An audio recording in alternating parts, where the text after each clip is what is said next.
Hello, everyone, and welcome to Collaboratory.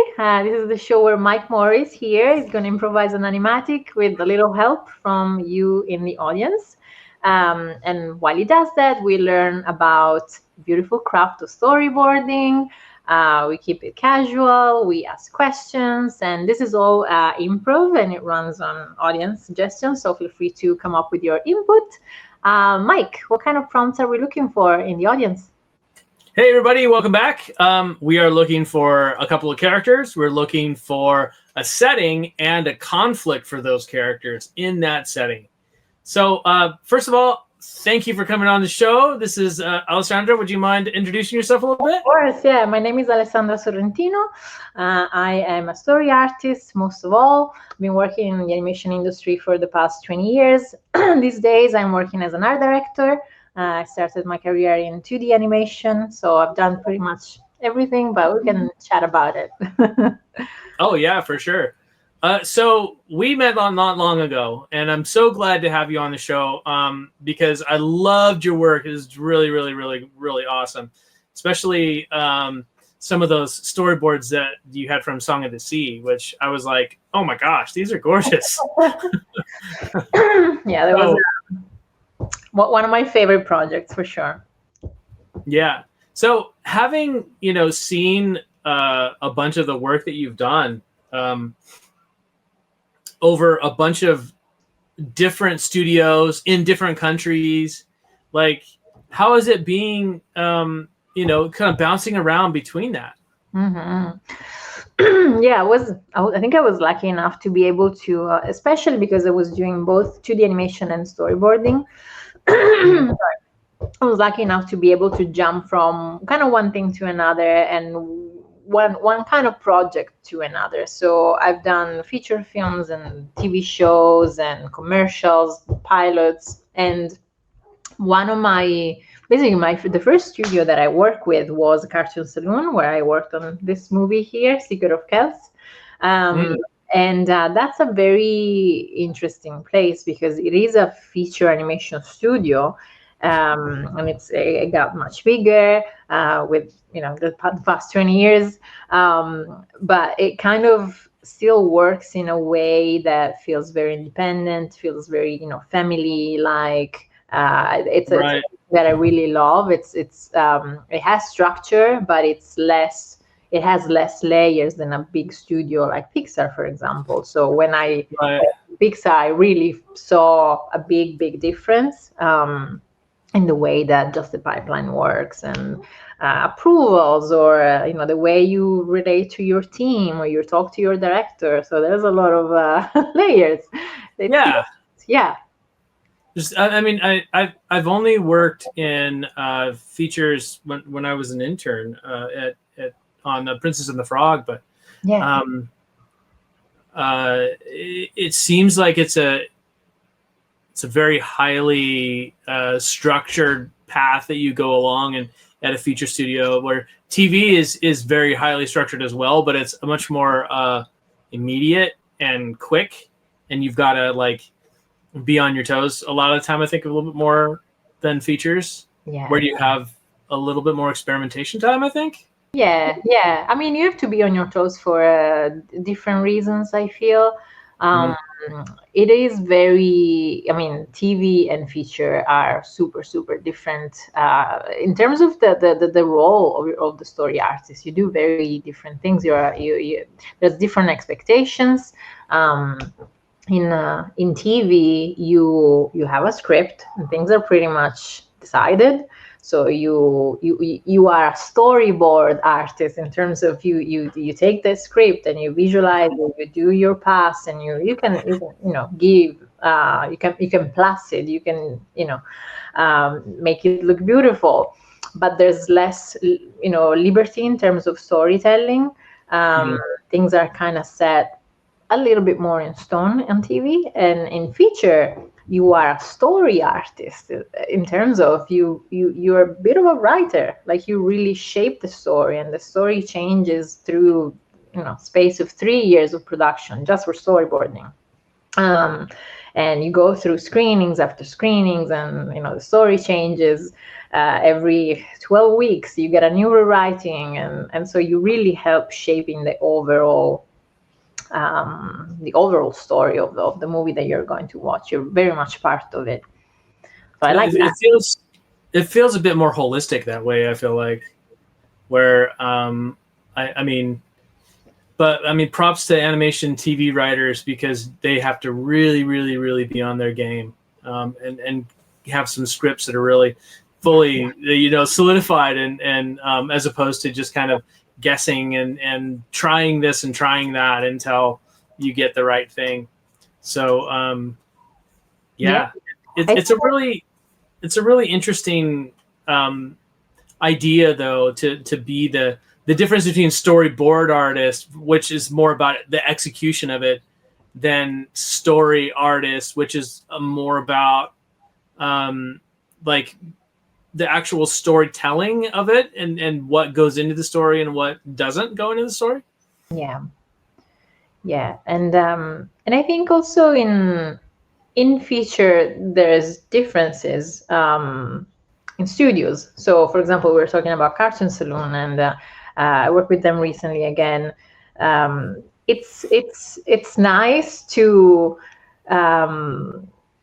live both realities, because of course there's good things about both of them. So a big studio, has characters that maybe you've already were familiar with, or it's a big structure. They give you a lot of education while you're working. There's a lot of opportunities. There's a lot of just learning opportunities in terms of your craft or leadership, or there's so much that you can learn. Like the education side of it is very for sure, very strong.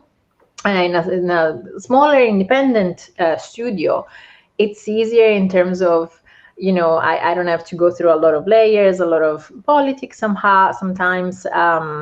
But the story itself, because sometimes the budgets are smaller than a big studio, like in a Hollywood studio, you kind of have to make more intentional choices. And so you're not going to have those, screening cycles as many as a big studio would have. In a studio like Cartoon Saloon, you have less, because you're more intentional with your, locking the script and then having a first pass, and maybe you have another couple, but then that's it. Because the story is solid, it feels less. There's less playing around with it. So you get to the same result, but with a very different process. And I feel it's very, very interesting to see how it works. Yeah, it's funny. Like, even when you see students making student films and such like that, there's an interesting process that different people go through when they're trying to get to that end product of a finished, polished looking student film. So, you do a lot of personal work too, right? I do a little personal work. I don't get to do that much right now, because I spend a lot of time mentoring in my free time, actually. So I teach, I do private mentoring. I teach with Schoolism.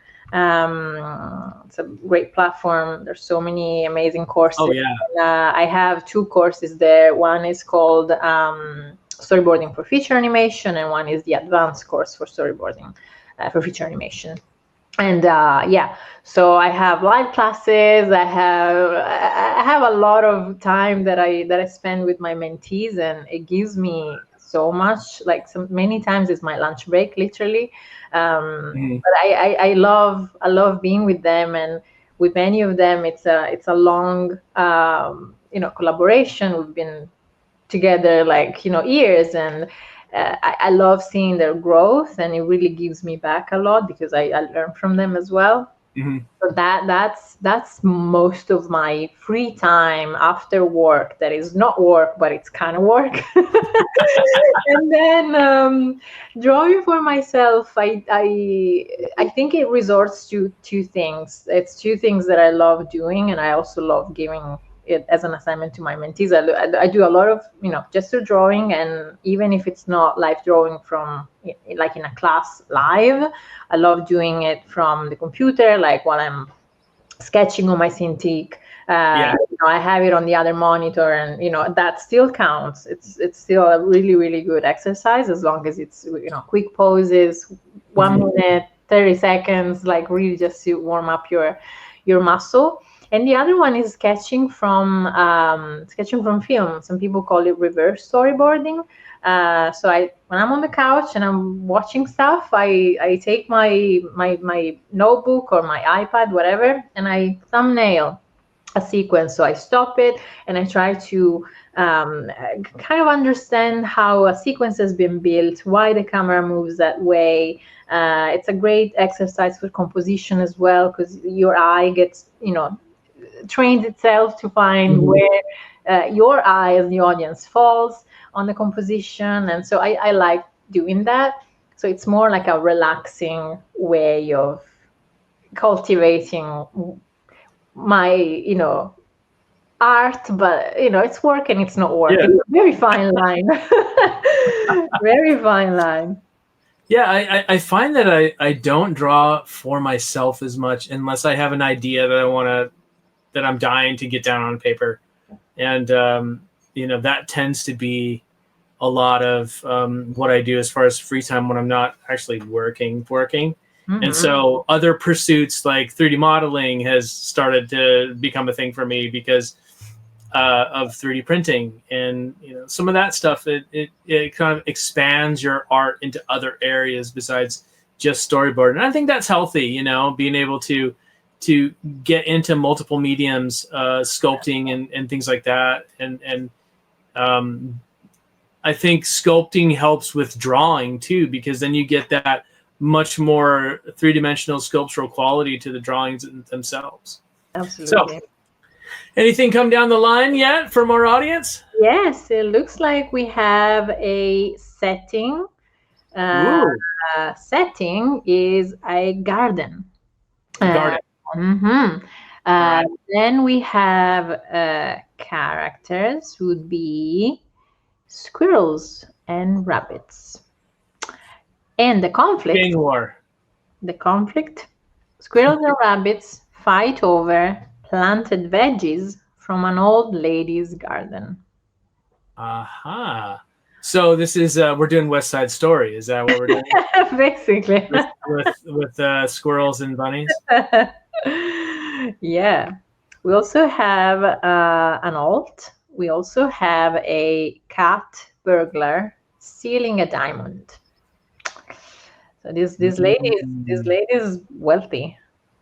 Yeah. Okay. So now comes the integration part of it. So how can we juxtapose all of that stuff together? A cat burglar involved in a turf war between squirrels and rabbits. Okay. Well, first let's get that garden in there, and we'll start working this in. World building. Yeah. Okay. So I think that we can got some raised beds. This is be like I don't want to say like a proper English garden, but because I don't know what that looks like. I've never been to England. But so let's get some. I do know some gardening, what it looks like. So let's get I don't know, maybe like one of those like trellises where you would like grow grapes or something like that, and then maybe in the foreground here, shrink this down a little bit. I mean, we could go with the camera, but we'll do it for now. And then some.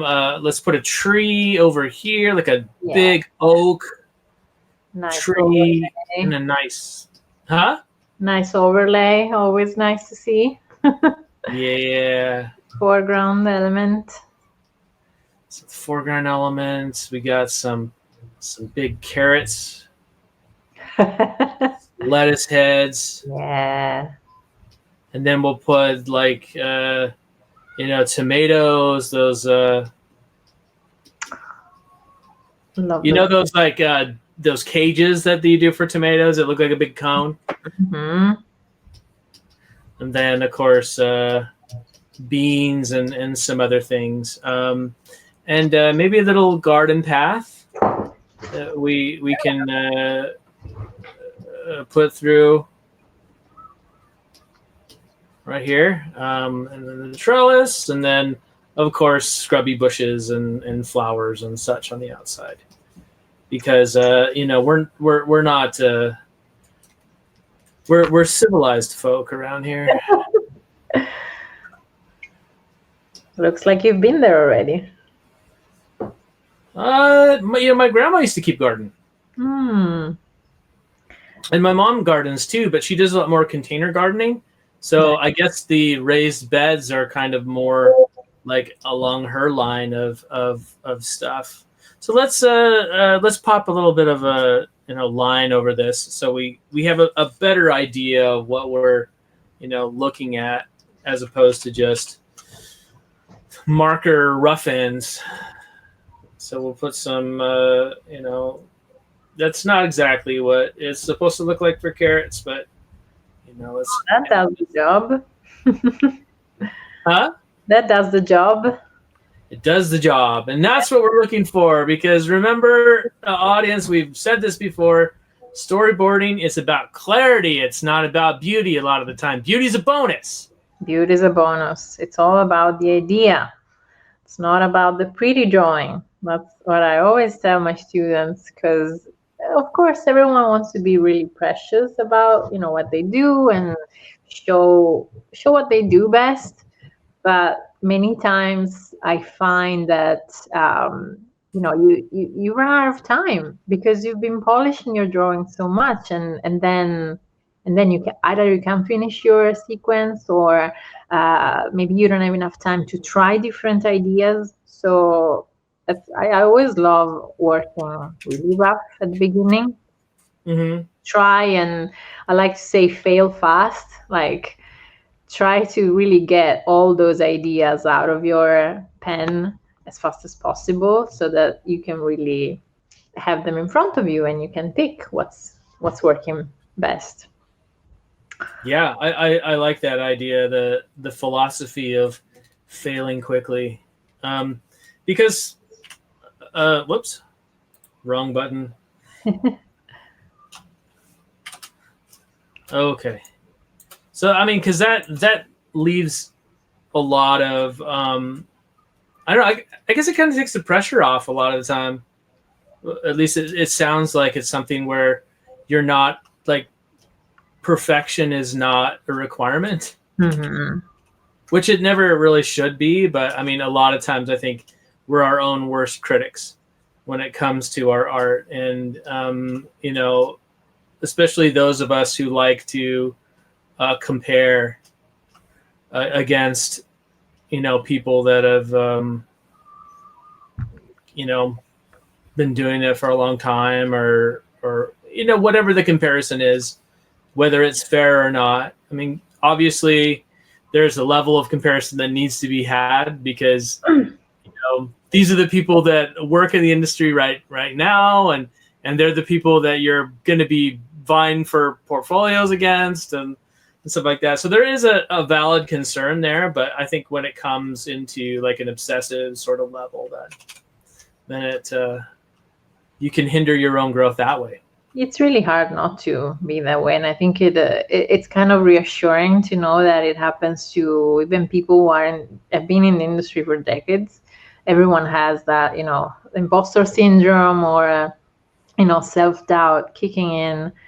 And I think it's I don't know, for me the biggest risk is that it prevents you from doing things.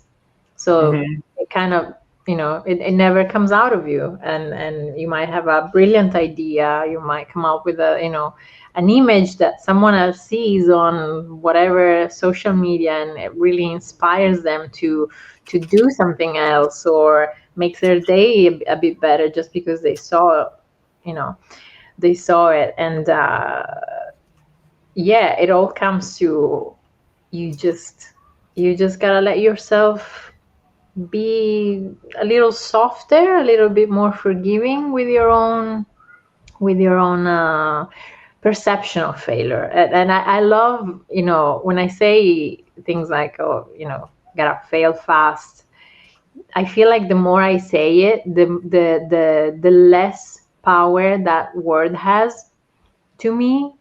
Like you really kind of make it feel more normal. You make it normal. You make it feel like, oh yeah, I need to get rid of this. So I like failure is something that I need to do. I need to get in term, so that I can get better. So yeah. I agree with that. They talk about like the 10,000 drawings or the million drawings or whatever number people tend to talk about. Get those bad drawings out of the way so you can get to the good stuff. Yeah, and it's same with ideas. Same with ideas for storyboarding. Like when you are in a brainstorming room, sometimes you can get, shy about sharing what you're thinking, or you might think that, your idea is not worth it. But it's actually, sometimes you say something that it might be completely,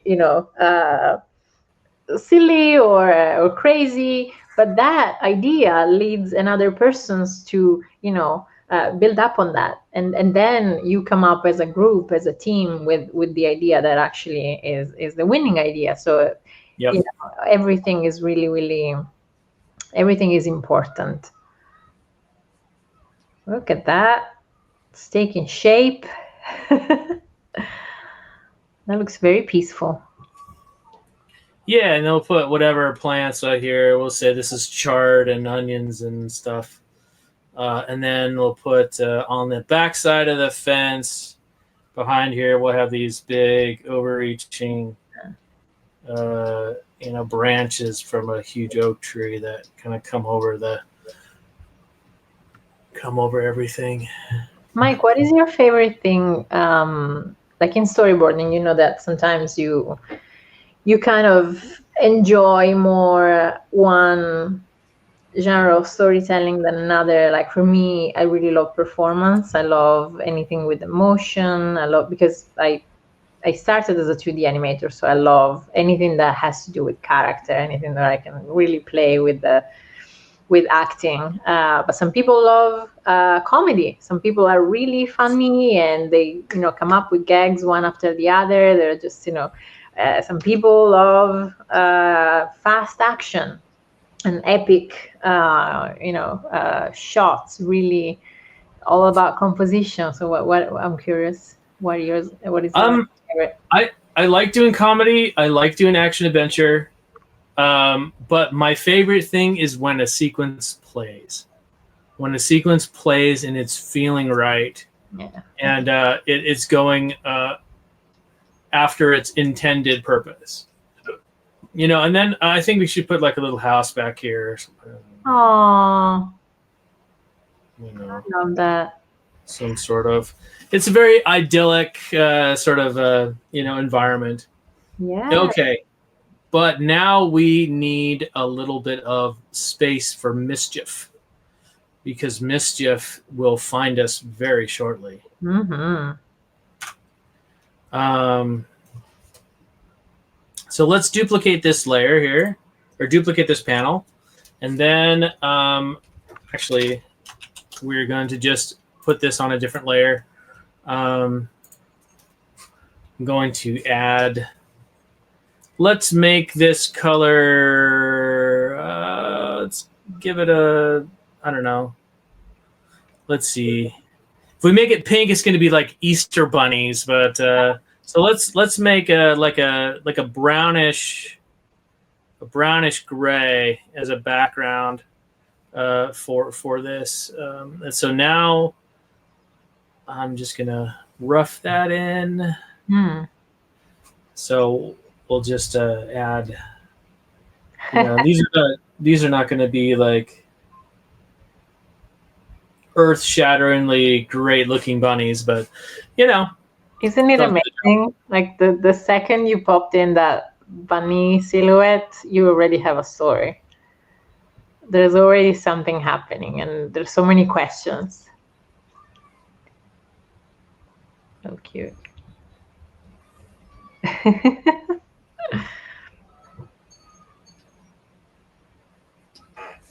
Okay, so we got this, and then whoop, and he's come right in.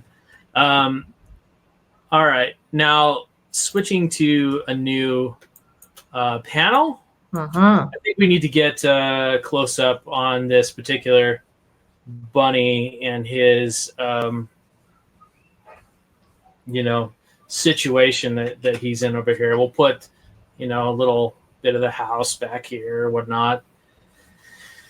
Again, we're not looking for pretty drawings. We're looking for stuff that we can make sure that what we're doing is clear. This is pretty.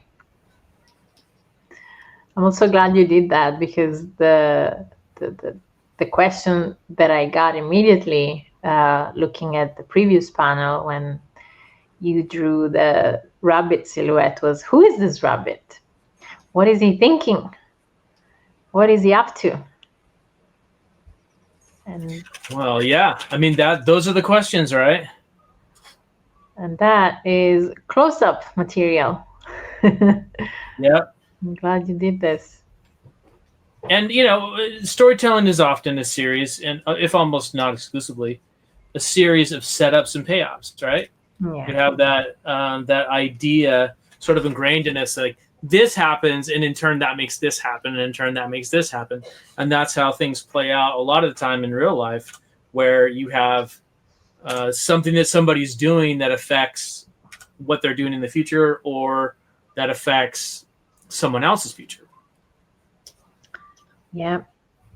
And I was thinking that when I mentioned that exercise that I do, the reverse storyboarding or storyboarding from TV, from a movie or whatever, that I think that really taught me that, like, every shot, it doesn't have to be because it looks good.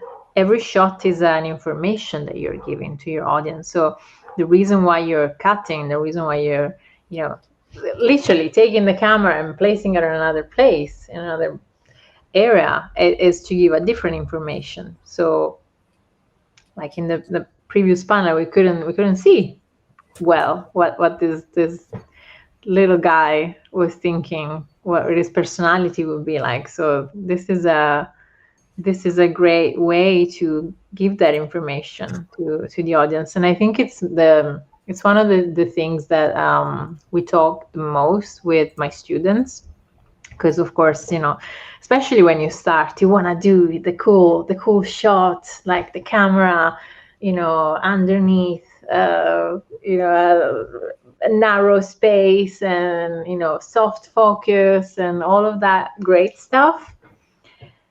But then I'm like, what are you trying to say? Is what you're trying to say clear to the audience? So and sometimes it's the answer is really simplicity. I always look at Miyazaki. I always look at that kind of storytelling that never overdoes, and it's always very clear, very readable. When you have a very simple setup, I feel like it's a great base to kind of focus on other things like acting, performance, or all that good stuff. So I think with the years, my storytelling got a lot simpler visually. Mm-hmm. And I think simplicity is an art form in and of itself too. Like when you're working on something, it's so easy to overcomplicate it. But I think in overcomplicating it, you kind of lose the clarity of it.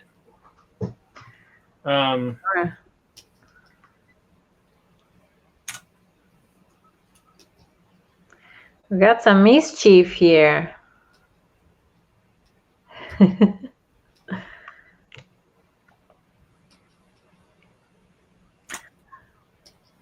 So that bunny over there in the background is up to nothing good. Oh, this one too.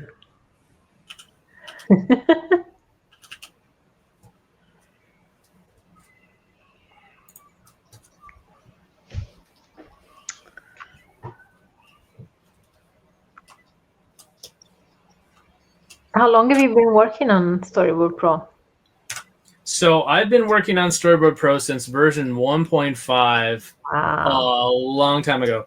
And it is by far my go-to solution for doing boards.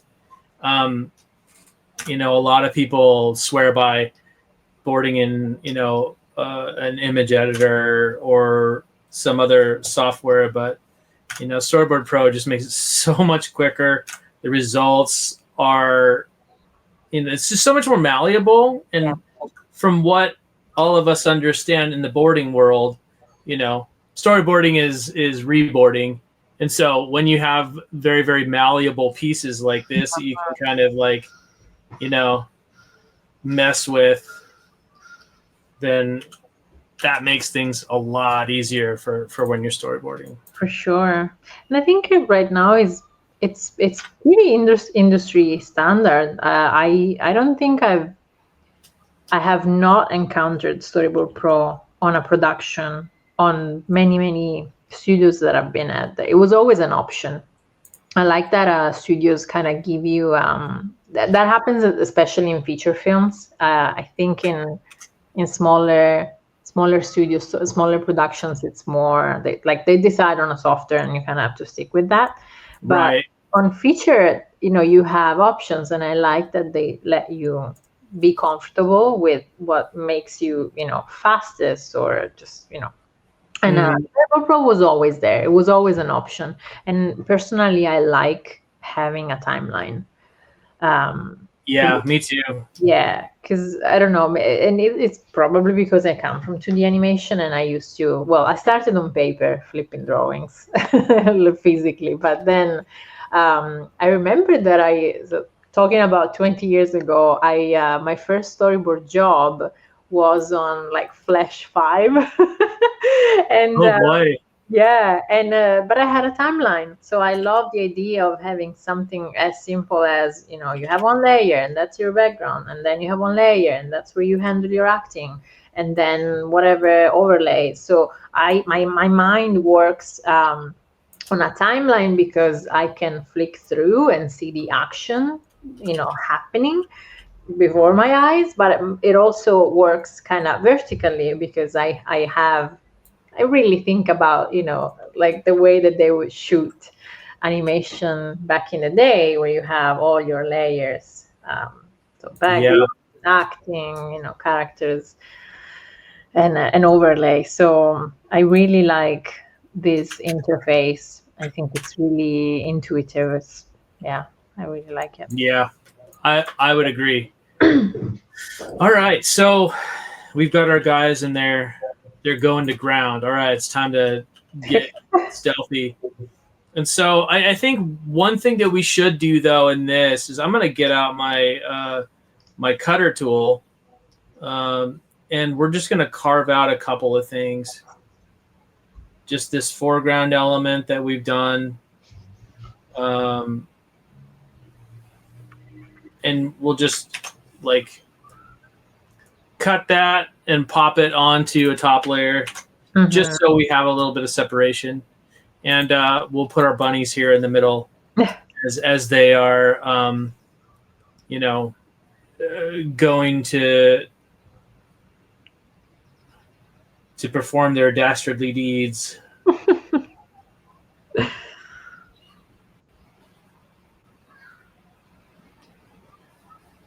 Their little pigtails or whatever.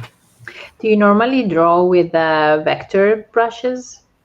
Always. Because I don't see much point in doing. I mean, the bitmap is available. Yeah. But I personally don't see a lot of point in using them unless I'm doing some sort of effect. Yeah. And I think I started using Storyboard Pro again recently for a job. I used it many years ago, so I saw there was a huge improvement.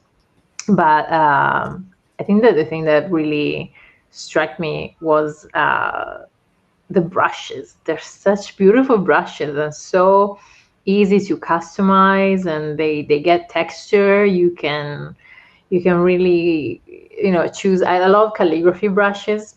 I find that whatever software I'm using, I'm always kind of drawn towards that kind of calligraphy. Very simple, pretty black, and just like a diagonal base brush. And you can choose even the inclination of like the orientation of that. Oh yeah. So that's so easy to set up, and I just love the brushes, and it's mind blowing that all that can be a vector. It's so easy to transform. And this brush that I'm using right here, if you I don't know if anybody can see it. I don't see it on the screen here, but there is a textured vector, and it's got basically a 65% roundness with 60% angle, and some spacing and different things on there that create a brush that has a little bit more of a naturalistic pencil feel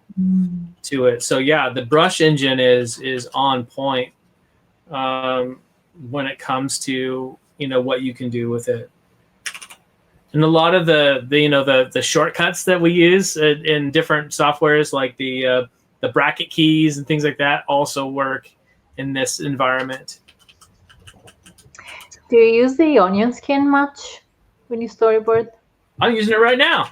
Oh, and the onion skin? Like, I thought you meant the backlight. No, between one frame and another. Yes, I do sometimes, but I also have another trick that I use when I'm doing something that's more of like that in-betweening type thing, where I'll just change it to a different color, and then use the select by color tool and just get rid of it.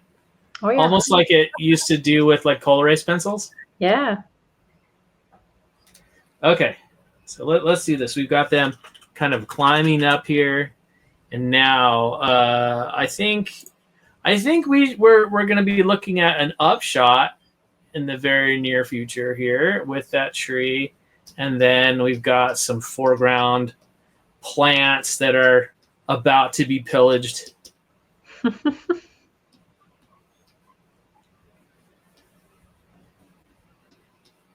We've got some stuff going on here with this big tree.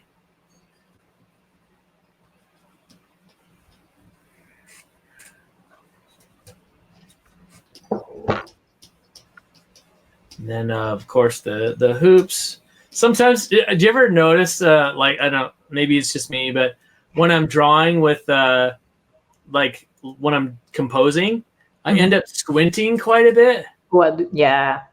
I squint down because I think it was something that I picked up in art school, where you kind of, when you squint, you see more of the forms than you do the line work. For sure. And so if I'm going like this, it doesn't mean that I'm blind, audience, which I kind of am getting that way, but that's besides the point, people. Do you know when I realized that I did that? Well, of course, I've been wearing glasses basically my whole life, since I was wearing contacts when I was 12 because I couldn't see from far away.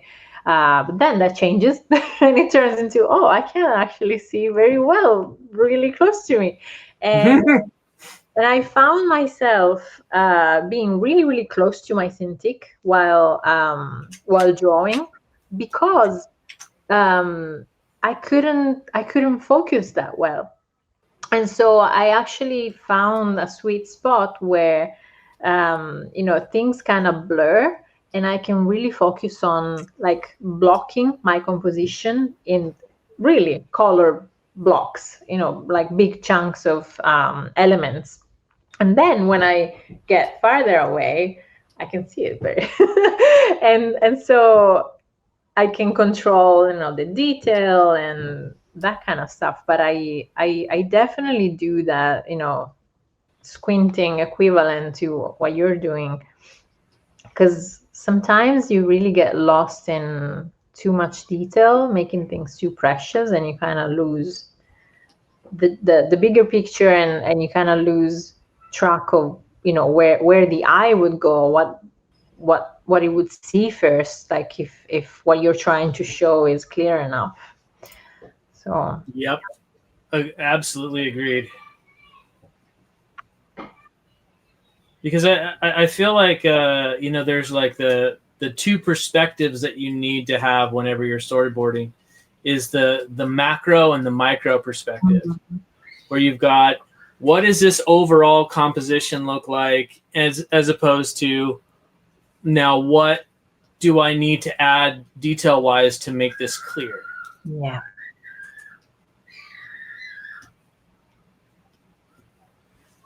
So here we go. We'll get Something's happening.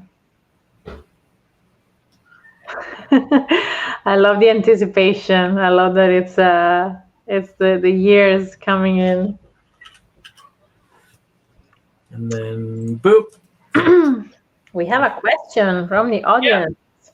Oh, great. So what are some tips to make the composition of the shot feel less flat? I'll leave that one to you. And I'll draw some more. Yeah, okay. Well, I try to think, well, first of all, for me, it's all about the information that I'm giving. And so it's not always a question of, oh, let's add a foreground element, and so we give more depth, you know, or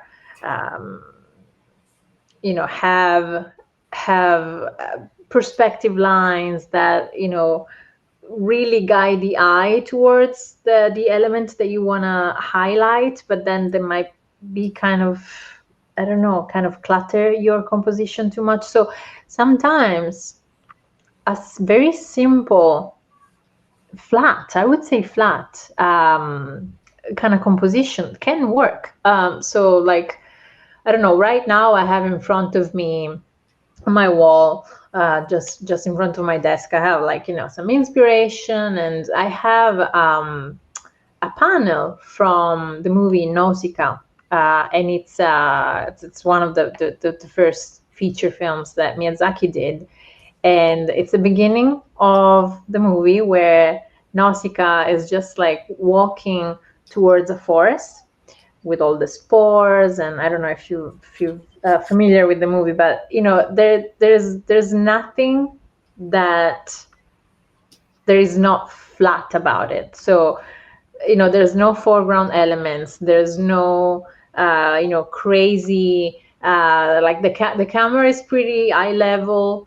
It's not too, you know, many people tell you, lower the camera because you're gonna get, you know, something more dynamic, but sometimes you don't need dynamic. Sometimes you need clarity. Sometimes you need something that is just tells you where we are, gives you information about the environment, and gives you clarity about what the character is going to do, what they're thinking, what they're feeling.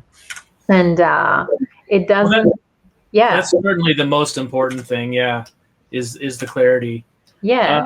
I think if you're going, if like the point of that shot is dimension, and you're trying to get that sense of depth, a lot of the time you can't go wrong with foreground, midground, background. Yeah. But it's a lot of that, I feel like, is actually in the drawing of it.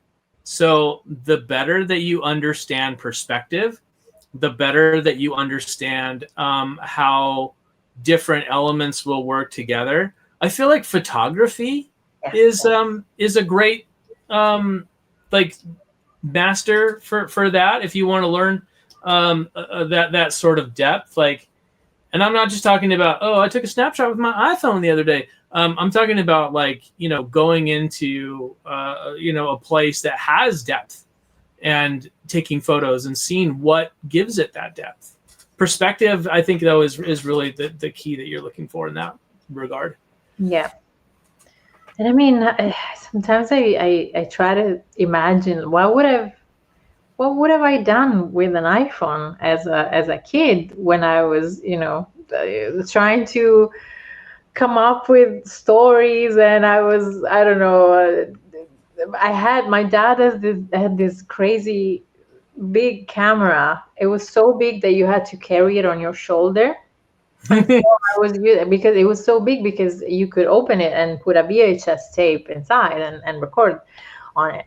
And so I had one of those. My grandma had one of those. it was amazing. And so I was using it a lot. I was trying to shoot little stop motion animation. So I was using my toys and put it there and then press record and then press stop and move it a little. So if I had an iPhone, what would have I done? Like, what would have I?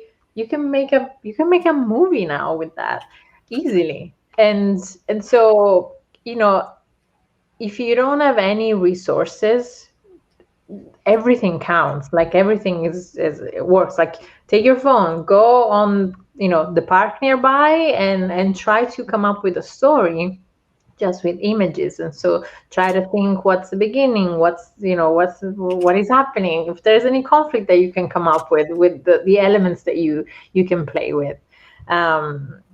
And yeah, you can definitely play with foreground, midground, background elements and see what it looks like. Try to see if you can play with up shots and down shots and give that little bit of flavor to your storytelling. Make something that gives anticipation, or maybe it's very peaceful. Maybe you're making a little horror movie in the park. It depends on how you use that camera, and phone can do that totally. It's easy. We have another question. Always looking for better brushes. What's the name of that brush? And does it come with Storyboard Pro? The name of that brush is brush number 25. And it doesn't come with Storyboard Pro because I made it. So it does not come with Storyboard Pro, but it's a fairly simple brush. All it really is just a little bit of tilt and messing around with some of the features that they have that are built into it, as far as like spacing and randomizing, some of that stuff. I mean, if you check out just the brush palette in itself, I would show you here, but it doesn't let me from the stream. Because I had my brush palette up and it didn't show up on the screen. That's all I know. Yeah, I think one of these days we'll have to actually go through and do a deep dive in the brush section and see what we can come up with. All right, so we've got these guys coming up, and they're like, yeah. And let's get some good chomp silhouettes, shall we? Do it. We can do that trick. This is what we would normally do for onion skin, but sometimes I'll just do this and I'll just turn it a different color, and then go back and that is a great tip, by the way. The color. Do you have a shortcut for that? No. I probably should. There's different devices that you can get that I know. Wacom's got one that comes with their Cintiqs that's has some programmable buttons on it. Sense Labs makes one. You can use a Stream Deck, or you can use the free Stream Deck app for iPhone, and just use your phone as like a macro deck. There's tons of options that you can do to have some like really great shortcuts to your. Do you like using those buttons? Because I never even use the buttons on my Cintiq. I just use my keyboard and I draw. Yeah, I mean, keyboards work too. It's essentially the same thing. Yeah. It's totally the same thing. Only it just comes down to really where your muscle memory is at. Yeah. All right, so we got these guys. They're laughing, and then they're gonna take a bite. And I'm gonna come through with my select by color brush and just get rid of these. Now we see a figure coming down as they're about to bite into these.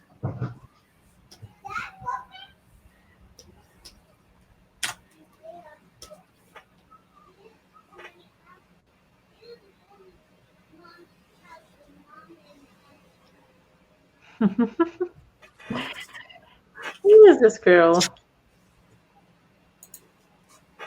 That's why we had to have the oak tree before. Uh-huh. Do you remember that movie, The Sword and the Stone? I think I do. I always loved the squirrel sequence in that movie. God, that's so beautiful. That's one of the most beautiful animated scenes of all time. It's the whole thing. It's since when they transform into squirrels. It's the way they transform into squirrels, and they're so different from each other. It's there's so much character stuff in there. There's the fact that they bump into those female squirrels and they have to deal with the situation. I think Sword in the Sun is one of my favorite old Disney movies for sure. I always felt so bad for the one squirrel though that fell in love with Wart. And you just see that shot at the end where she's just gonna look at them for as long as she can before, and you're just like, aw, she thought she had it made. She thought she had a mate in the whole 9 yards. She was gonna have a family, and she didn't realize that it was all just magic tricks. It's a great movie indeed. All great characters. I love the songs in that movie. The songs are fun and just really, I don't know, they get really stuck in your head. Yeah, I was taking my kids to school the other day, and I can't remember if it was for pickup or drop off, but we were singing the fast and slow, high and low song. The opposites song. Oh yes. You know what's funny that so I grew up in Italy, and every movie in Italy is dubbed, and so I spent every single day of my childhood watching Disney movies. I had all my VHS lined up, and I would pick one every day and just on rotation for years and years and years. I kept doing the same thing. And so I knew all those movies by heart. Like I can start now, and I, but I know all the quotes and all the songs in Italian. And so when I moved to the US and people are quoting stuff, I'm like, damn it, I can't quote it because it's different, or the lyrics are different. But they're just so good. Well, I've long held that one of the things that got me into animation was my grandmother's VCR player, because it had a freeze frame, and you could go frame by frame by frame by frame. And so I would sit there and go, how do they do this? And you would watch it, and then you would see like things, kind of squash in or stretch out, or all the different animation tricks that you would see, especially in with the Disney masters from back in the day, that had developed the art form into what it was, and had earned the title of master by coming from very, very, very little with like, the Winsor McKays and the the German lady that did Prince Ahmed, take that to the Seven Dwarves, and then into Pinocchio and some of these other Disney films, and all the way up to where they were mature and doing their own styles and things at that point. Where Milt Kahl was kind of running the show stylistically. Yeah. Okay, so we've got this and then chomp. And I think that we should go back to like this. I'll grab this, copy that, and then actually what I should do is this.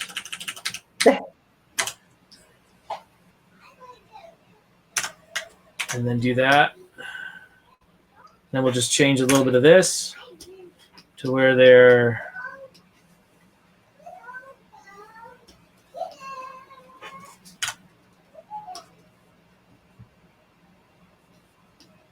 happy with a big old bite out of these tomatoes. Juicy. And this guy is yelling at him, "Hey!" I think we need to do one more of this. Hey, that he's yelling at him. Hey.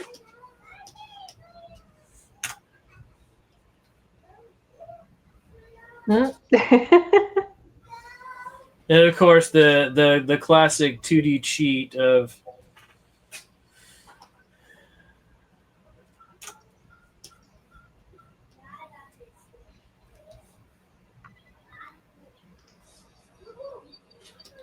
and then now we've got to go to the over the shoulder.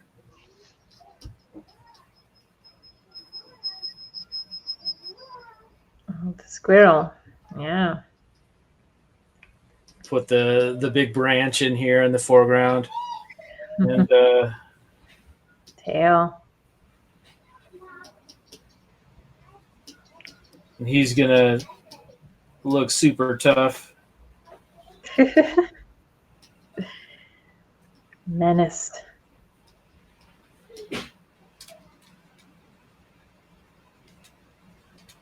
What do you rabbits think you're doing in our garden patch?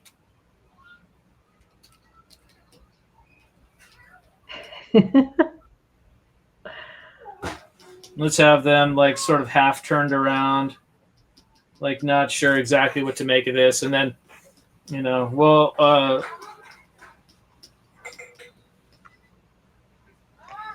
let's see. We're just going to block this in and we'll say, this is Tomato Patch. Oh, yeah. We're not going to draw that. We don't have that much time. We still got a lot of ground to cover. You know what? That kind of thing happens a lot in feature film as well. When you're pitching something and you you don't have time, you do something like that.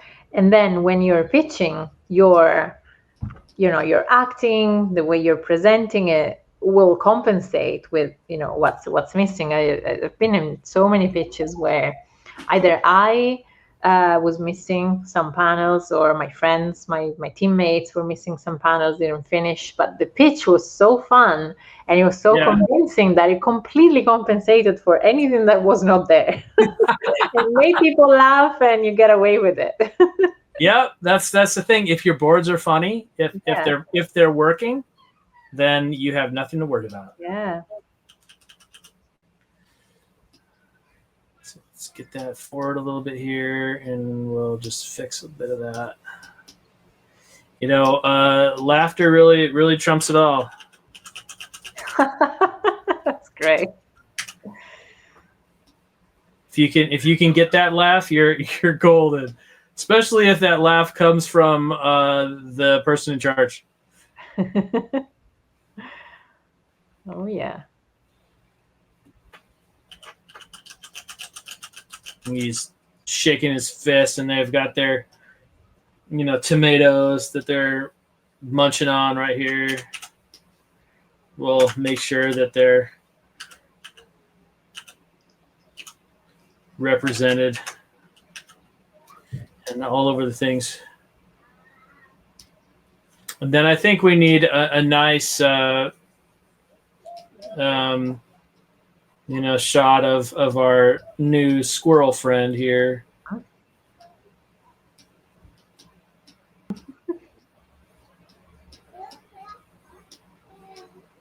See, you was trespassing on our territory.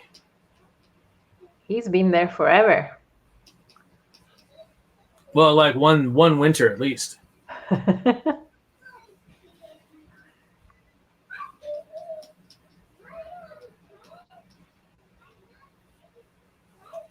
don't like that. I don't think that really conveys. And sometimes you just have to throw a couple of the things off balance, like the concept of twinning. Was one that they have in the Illusion of Life book that I used to read a lot. Not to make things feel they have a really great picture of Mickey Mouse, who's just standing there like this with his arms out, in the classic, kind of Mickey Mouse pose, and then all of a sudden it falls over because it's just a wooden standee. I remember that. Yeah, and I was like, all right, that's what we got to do. Make sure that things don't look wooden. Yeah, they don't look like it can fall over at 1 second. Okay, so he's gonna rant and rave, and then I think he's gonna do the classic, you're dead meat if you keep doing this. He's gonna. Oh, I see what's happening.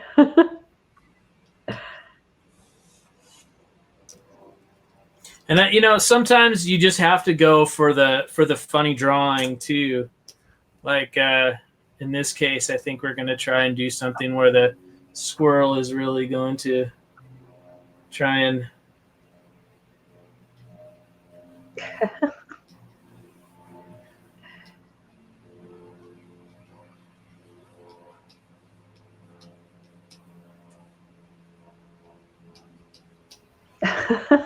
That's amazing.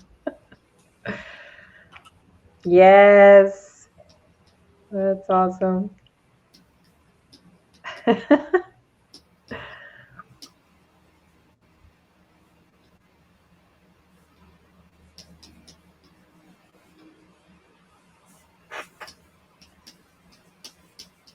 really calls to see what they're thinking about after they see this.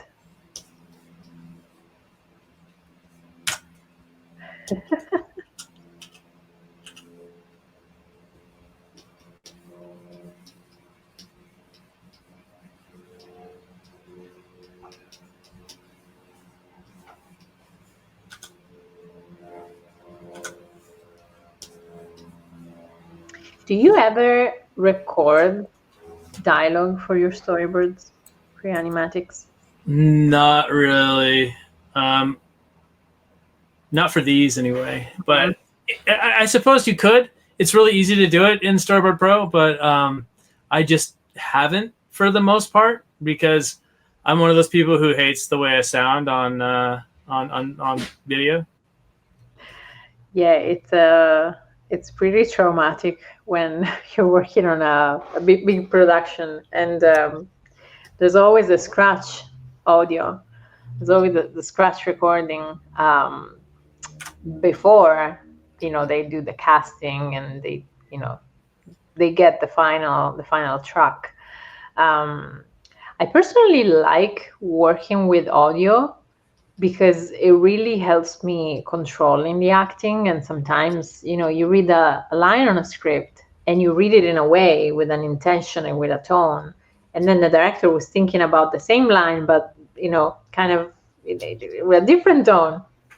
So it changes the whole acting. And that's why you do table reads before. When you get launched on a sequence, usually you gather with the team and you do a table read, and sometimes it's the director reading the sequence, so that they already kind of convey what kind of vibe they're going for. Or sometimes, each person in the story team picks a character, and like we all basically read it along. But then, sometimes like you need to help with recording lines, because it's just people in the studio. There's no like actual actors before they call the actual actors. And so they call you and they're like, can you record this line? and then you're gonna hear your voice over and over, and it's so strange. And it gets to it as well. Well, a friend of mine who's been on this show before, Mr. Mark Walton, if you know him, he was a story artist at Disney for years and years. And he did a bunch of scratching for a film. And at the end of the day, the directors couldn't see it any other way. And so he got to be the voice of Bolt from Rhino. Oh yeah. He got to be the voice of Rhino from Bolt. Yeah. And so that was like a big deal. He got to go on the press tour and all that sort of stuff, and go around the world promoting this movie, and super cool. That's so fun. Ooh, they are not impressed.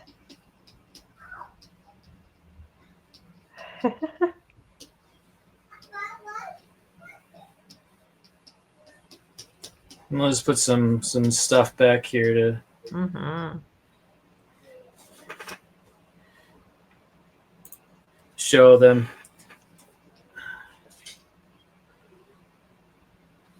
Oh yeah.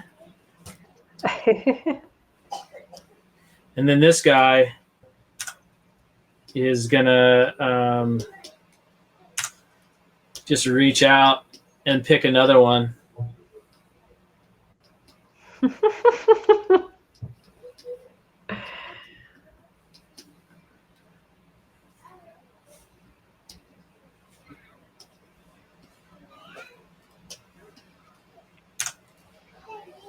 And one of the things that I love about Storyboard Pro is you can do stuff like this. You can just flip. Oh, yeah.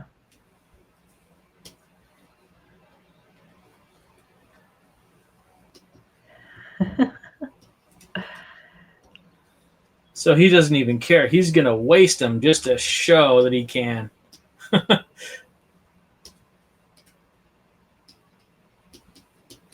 Munching.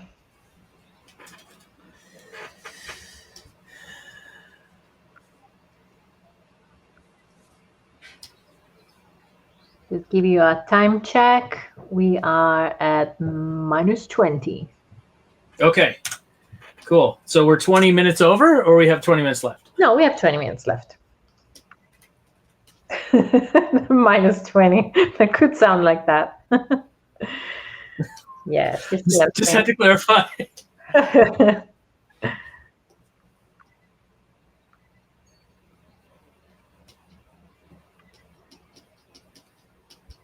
So curious to see where this is going. Do you already have an idea when you start? Yeah. No, I don't have an idea when I start. I just kind of wing it until something comes. Yeah. A lot of the time, and a lot of the time, our audience will chime in a lot more. Are any other questions that we have to field? I don't see any other questions. Don't be shy. Take the opportunity while you got it, folks. What is the thing that gave you the epiphany of how it's ending? You don't have to explain it too much. Is there a panel that? I think that sometimes you just kind of have to feel it out, and then after a little while, you'll sort of develop that story sense. But I don't know. For me, it just kind of comes when it comes, and you can't think about it too deeply, or it won't come at all. Just kind of roll with it in some cases. Oh yeah. And do you ever, because sometimes I'm thinking about storyboarding kind of the same way as in animation. So like you have your keys and it's pose to pose, you go from A to C and B is your in between, right? So sometimes when storyboarding, the risk can be that you go straight ahead and you kind of get lost, or you find kind of after having drawn many drawings that you want to go on a different direction actually. And if you kind of blocked your A and your C first, you kind of know where you're going, and then you can play around with whatever is in between. Yeah. Do you ever do those kind of things? Like I'm gonna draw this moment first, and then this key moment, and then this key moment, and you kind of feel, the gaps, or do you go straight ahead? It just depends on the complexity of the story a lot of the time. If there's parts that I know that like there are beats I have to hit, then I'll kind of do more of that pose to pose version of storyboarding, where you're like, okay, I know I have to hit this scene, I know I've got this particular thing coming up. But a lot of the time I feel like for my own process, it is that straight ahead for the most part, and then revising afterward. Okay. Because then like I know a lot of people prefer this term, vomit pass, where you're just like, for as gross as that may sound, but you're just going, blah, everything's out. You let it out. You're done. You've got what you need into that spot. Yeah. And then you can go back and refine it. It's like taking those lumps of clay and just throwing them down on a table, and then building the castle up around it. Makes sense. I feel like as long as you do it as rough as possible, so it kind of minimize the risk of throwing a lot of stuff away. I also like doing a lot of prep before I start boarding a scene. So usually say that, I don't know, they give me a week to turn it around. I think I spend a good 2 days just doing research, finding reference, watching any movie, any clip that I can think of that could be related, that can inspire me. I spend some time playing with the characters and just drawing little thumbnails, maybe unrelated. It's more like a what if this happens, and it gives me more food for thought. I like writing lists about everything that I can encounter in the scene. So I don't know, if it's a scene that happens in a car, I write a list about anything that I can interact with. So side mirrors, or whatever, any prop that I can use and that can help my storytelling, just to sell the characters even more. So if I have a list, I think I have a reminder of what I can kind of use, as long as it doesn't take too long. But I like having a nice prep before diving in. We have a question. How much do you normally follow a script versus freestyling on a board? Usually it's scripted, because I normally work in television most often. Yeah. So almost invariably it's going to be from script. So I'm gonna just pump up the brush size a little bit. We're gonna get some tree going up there once the brush catches up to all of these squigglies. And then we're just going to put a tree full of squirrels.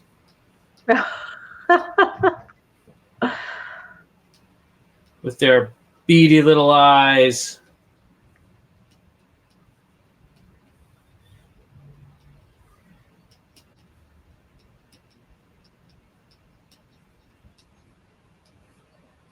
Now, one thing that we can do to save ourselves a little bit of wrist mileage is just start copying and pasting them. And then once you've got a few, so they're not all like the same thing, then just grab a bunch of these, paste them, move them, rotate them, change them however you need to. Just so you've got, obviously this would be a better perspective if we were to draw it all out. But for the sake of, we've got negative 20 minutes, then we'll do what we can in the time that we've got. We have a bit more than 10. And we get more questions. Great. Love that. Now people are getting brave. All right. I love it. So do you thumbnail directly in the camera view? I do often. It also says, I always find it better to thumb it all out on one page so I can see the shot rhythm. Oh, yeah. I do that a lot of the time. So when I'm normally working on a professional board, I'll just do this, and have like a bunch of different drawings right here, and then I'll go back and place them in order. So I can feel out that flow like you're talking about. Yeah. And it works pretty well that way. I'm still thinking about the previous question about following a script kind of religiously or being able to do some freestyling. It's a really good question. I think it's especially in feature, it's something that you need also kind of social skills to handle, because of course feature gives you more freedom to come up with ideas and try new solutions and plusing it, as we say, plusing an idea, but you always have to do it very delicately, because you're basically you don't want to be giving a substitution to the idea that's offered in the script, because the script is something that people have been working on before. There's the writer, there's the director, they've been making decisions, they've been spending time approving and changing, and so what's given to you, that page with an indication, is something that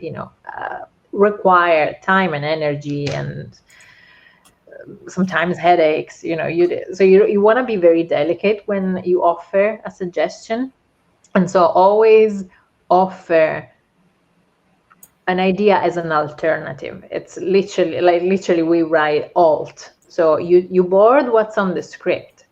You board it just as it is. You do your best to make it shine, and then you go like, and then you come up with your scene, with your with your new idea.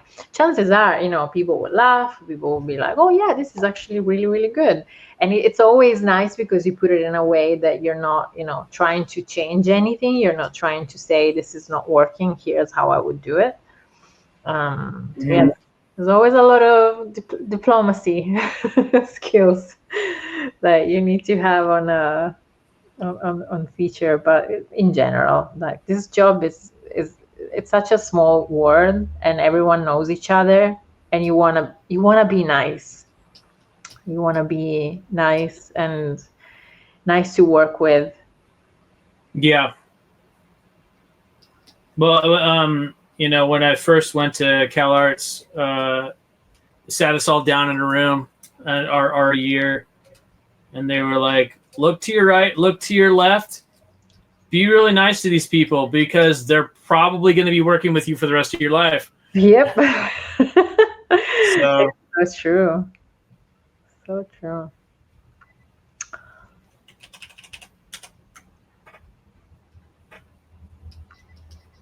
And I find also, like, when you go through a recruiting session, it's not just about how talented you are.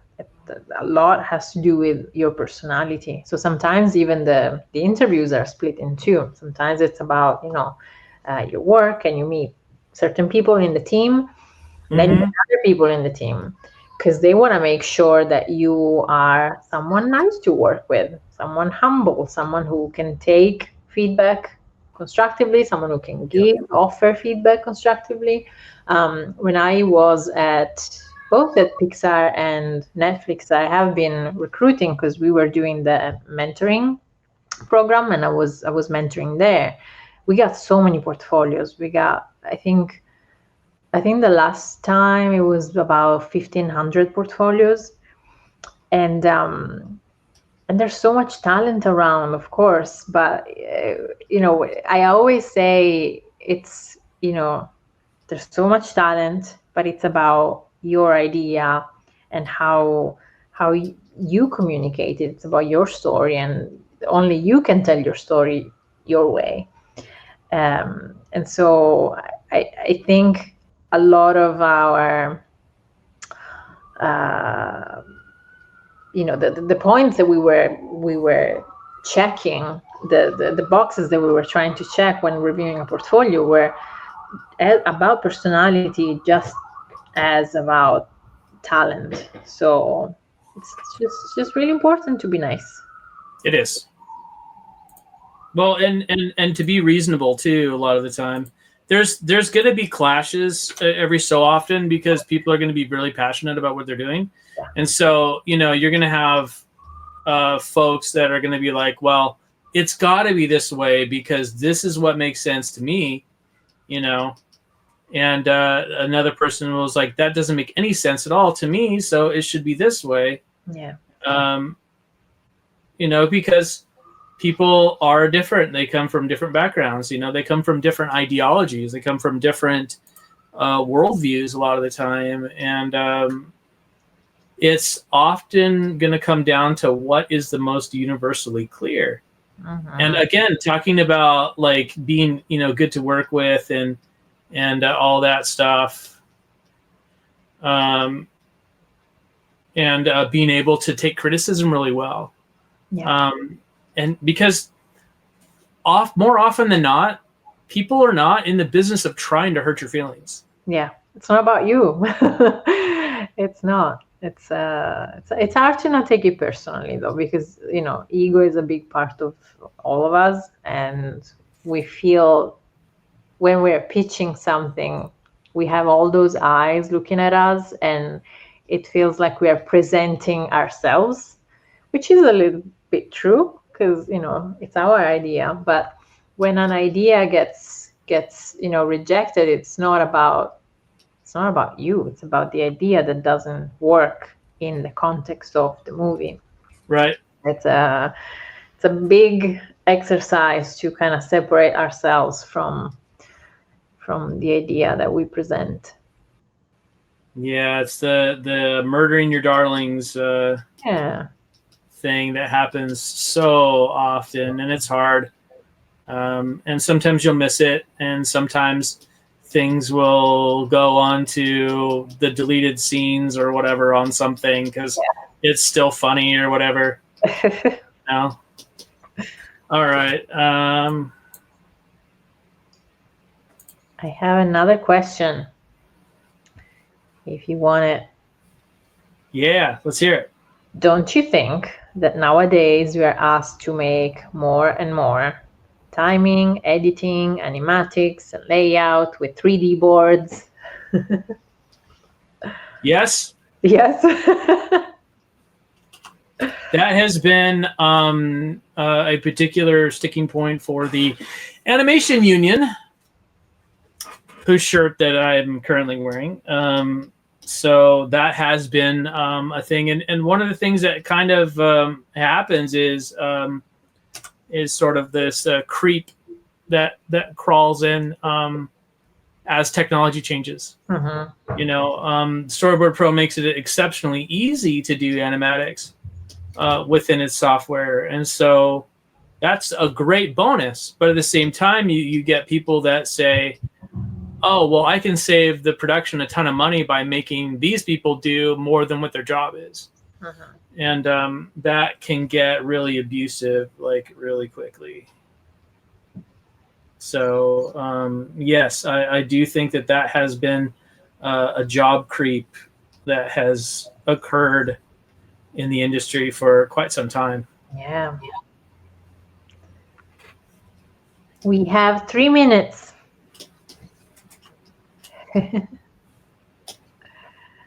Okay. Okay. We're almost there. We're almost there.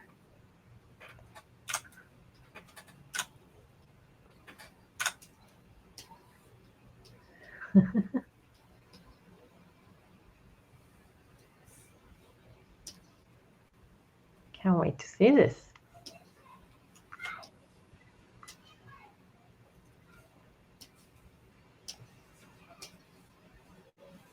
Have you ever developed further any of these animatics that you've done here? I would like to say yes, but no.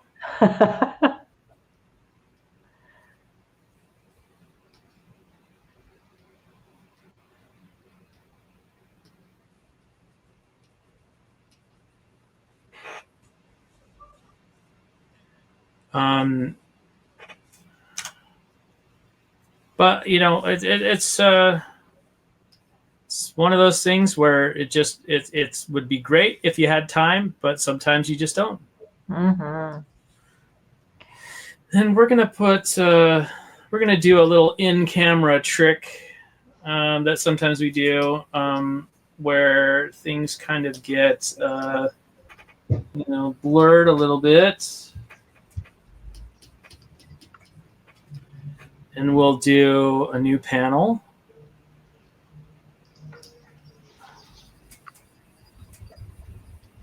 To simulate, this isn't the proper way to do a zip pan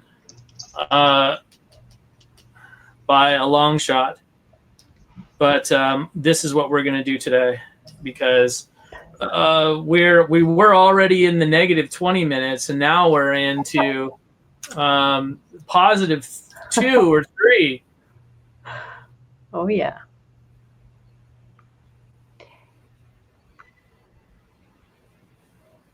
Now we got the autosave happening.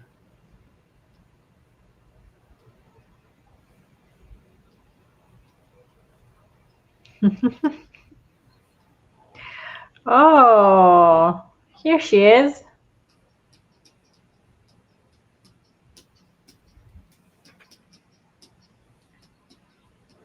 Let's give her some big gardening gloves. She's been working.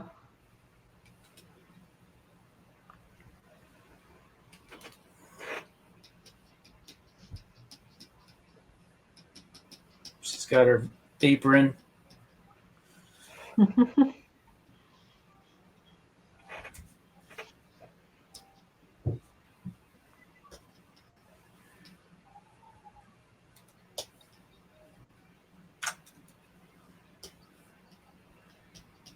She puts out one arm.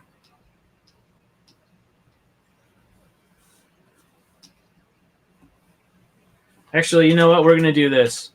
One hand is going to be down. No, never mind. Never mind. We're going to widen out a little bit, though. For this panel, because we find out that Granny is a falconer. Oh, okay. I did not expect that.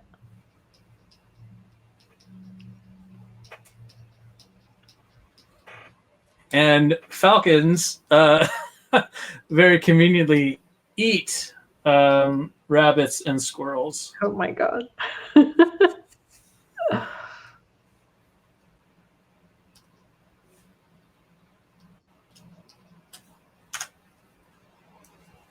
And then we're going to have one panel, and then we're going to do another camera move and have that one come out like this while she does a little bit of a whistling motion with her mouth. Uh-huh.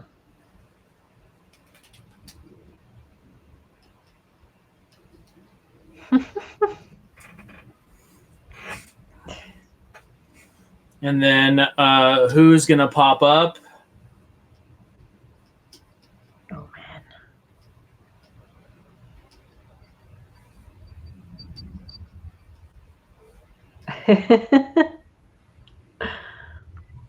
Her giant beastly dog.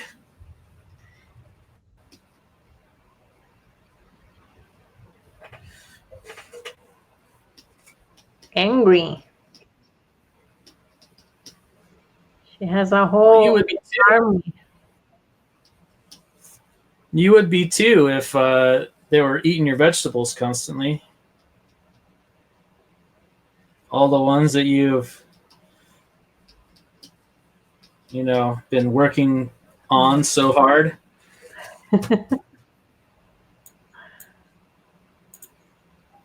And then we're going to have another panel that we're going to kill the camera move on really quickly and then duplicate that panel. And then one more camera move, which is going to flash zoom into Granny's face right here. Oh, yeah. And then we got to delete the camera off of that because we don't want to repeat the move. And then we get to zoom in on her really quickly.